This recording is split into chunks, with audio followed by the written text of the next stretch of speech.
নারী নারীর শত্রু হয় এটা জানি, কিন্তু একটা নারী যে কিনা মায়ের জাত, সে কি করে একটা নিষ্পাপ শিশুর শত্রু হয়? আমার মাথায় এটা ঘোরে না।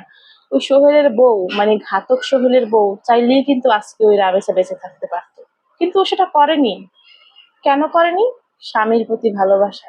মানে ওরকম একটা, মানে জঘন্য পশুর প্রতি ওর কিসের ভালোবাসা? জঘন্য, মানে মানুষ নামের জানোয়ার, মানুষকে তো জানোয়ারের প্রতি কেন ভালোবাসা থাকবে?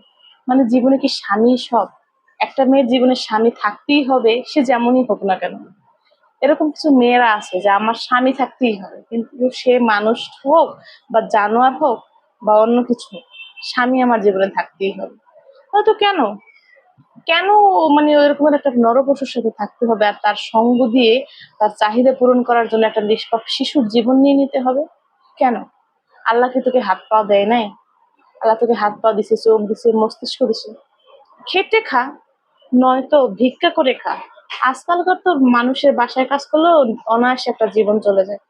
তাহলে কেন, কেন ওরকম একটা পশুর সঙ্গ দিয়ে একটা নিষ্পাপ প্রাণ নিয়ে নিতে হবে?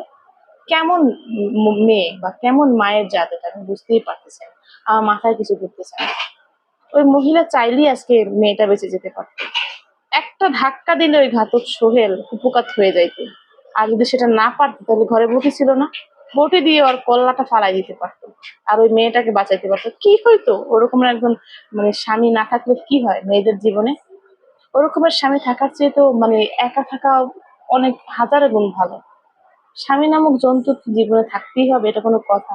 এটা কোথাও লেখা আছে?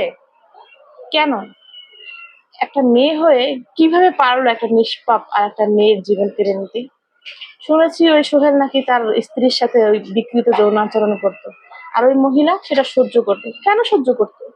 আর সেটা সহ্য করতো, আর ওর স্বামীর চাহিদা পূরণ করতে না পেরে ও হচ্ছে ওই ছোট্ট নিষ্পাপ মেয়েটাকে ওর স্বামীর শিকার বানাই দিল। তারপরে দুজনে মিলে একই সঙ্গে মেয়েটাকে মেরে তারপর আবার নিজের স্বামীকে পালিয়ে যাওয়ার জন্য সাহায্য করলো, মানে বাঁচাই দিল। কেন রে ভাই? কিসের ভিত্তিতে? ওরকমের স্বামী না থাকলে কি হবে? কি রকমের মানে অমানসিক চিন্তাধারা থাকলে মানুষ এটা করতে পারে? আরে একটা মেয়ের জীবনে কি তার স্বামী সব? স্বামী থাকতেই হবে এটা কোনো কথা? কেন থাকতে হবে? ওই রামিসা হত্যায় সোহেল যতটা অপরাধী, তার থেকে বেশি অপরাধী হচ্ছে ওই মহিলা। ওই মহিলাকে যেন কোনো ধরনের সহানুভূতি দেখানো না হয়। ওদের দুজনকেই একই রকমের শাস্তি, মানে ফাঁসির দড়িতে ঝুলানো হোক জনসম্মুখে, আমরা এটাই চাই। কারণ ওই মহিলা পার পাওয়ার যোগ্য না। ওই মহিলা যাতে কোনোভাবেই পার না পায় সেই দিকে সবার খেয়াল রাখা উচিত। ওই মহিলা সমান অপরাধী।